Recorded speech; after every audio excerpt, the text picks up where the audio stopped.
Marvin Rak memasukkan tangannya ke saku celana dan berkata dengan sangat kalem, mereka menculik istriku, merampoknya, dan hampir memperkosanya. Apa? Aldous kaget. Urat di wajahnya mencuat dan darahnya menguap saking panasnya. Aldous sontak mencangking leher adiknya dengan kedua tangannya, menariknya ke atas, hingga berdiri, dipelototinya sangat tajam.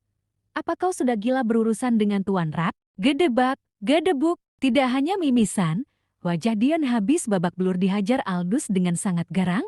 Setelah Dion terkapar tak berdaya, dia lantas menyuruh 6 orang tadi untuk berdiri rapi, kemudian menghajar mereka satu persatu. Gedebak, gedebuk, ampun, bos, maafkan kami, aduh, napas Aldous terengah-engah dibuatnya. Matanya masih melotot tajam ke arah mereka bertujuh. Untung Tuan Rak tidak kenapa-kenapa. Jika ada apa-apa dengan dia, aku habisi kalian semua, bentaknya penuh emosi. Dengusan napas kasarnya sangat mengertikan. Sekilas, wajahnya mirip Mike Lukaku dan badannya seperti Brock Lesnar. Jika dia mati lebih dalam, mirip juga dengan Mike Tyson. Dian memegangi wajahnya yang penuh darah.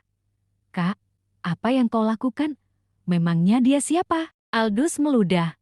Bang sempati kalian semua. Tuan Rak jauh lebih berharga daripada kalian bertujuh. Dian, urusan kita belum selesai. Kau yang paling bertanggung jawab atas semua peristiwa ini. Dalam keadaan lemas, Dion menoleh ke samping dan mengawasi semua anak buahnya. Angji satu nenegram kalian semua, awas saja kalian.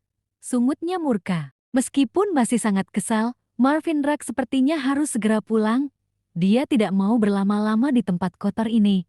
Lagi pula, jika terjadi sesuatu hal pada istrinya, tentu akan berbeda jalan ceritanya. Andai saja istrinya bilang telah diperkosa atau minimal dilecehkan, Ashley bakal mati itu pelakunya, siapapun dia, bahkan untuk seorang Aldous sekalipun. Tidak ada rasa takut pada diri Marvin Rak. Menghadapi 7 begundal tidak berguna ini hanya urusan kecil baginya. Mana kuncinya? Sentak Marvin Rak pada Dion. Dion merogoh kantong celananya, mengambil kunci tersebut, lalu menyerahkannya. Marvin Rak segera naik ke atas. Ketika pintu terbuka, Jennifer langsung memeluk suaminya sangat erat. Sayang, lirihnya dengan mata berkaca-kaca, aku kira kau tidak bakal datang. Maafkan aku, karena tidak sempat menjawab teleponmu. Terpenting, kau berhasil menyelamatkanku. Kau terlalu perkasa, suamiku.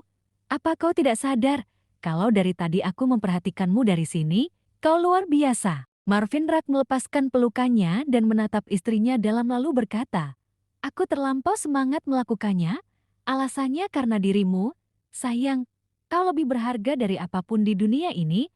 Aku sangat bersyukur kau tidak diapakan oleh mereka. Kau datang di saat yang tepat. Marvin Rak tersenyum lega.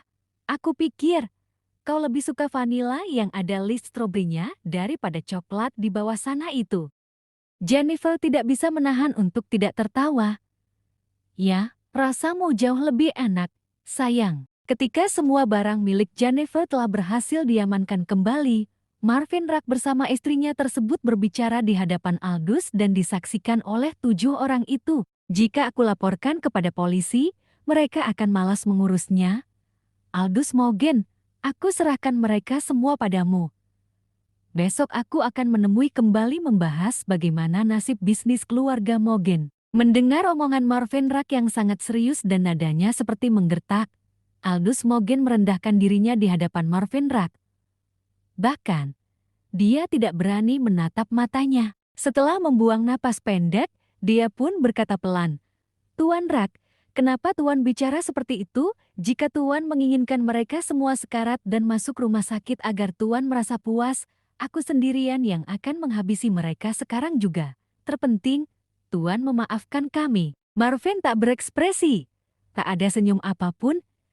Dia mengawasi mereka satu persatu lalu berkata, terserah mau kau apakan mereka. Urusan bisnis, kita akan bicarakan lagi besok.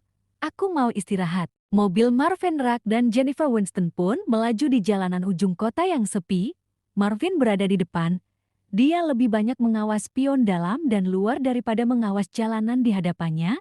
dia memastikan bahwa istrinya akan selalu dalam keadaan aman. Setelah lebih dari 30 menit menempuh perjalanan, sekitar jam 10 malam, barulah mereka sampai di kediaman keluarga Rackstone yang masih masuk di distrik Rockley.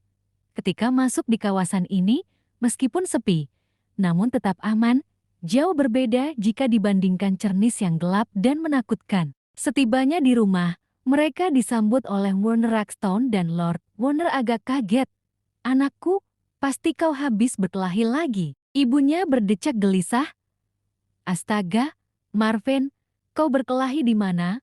Luka di lenganmu harus segera diobati." Marvin memaksakan senyum biar orang tuanya tidak terlalu cemas. "Biasa, urusan laki-laki.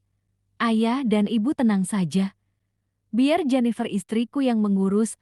Aku mau mandi dulu. Ayah dan ibu silakan istirahat saja." Meskipun tidak aneh dengan kelakuan putra sulung mereka, namun mereka tidak bisa menahan kecemasan di hati. Untungnya, Marvin tidak terluka parah. Setelah mandi dan berpakaian ala tidur, Jennifer pun mengoleskan obat merah di luka suaminya. Marvin yang kena luka, tapi Jennifer malah yang merintih kesakitan. Rang Jennifer sedikit menyeringai ngilu. Marvin tak berekspresi. Olesan obat merah itu tidak lebih geli dari sengatan semut. Lalu Jennifer memijat pundak dan punggung suaminya dari belakang. Dia teringat dengan beberapa momen sebelumnya. "Aku tidak heran kalau kau jago berkelahi, sayang.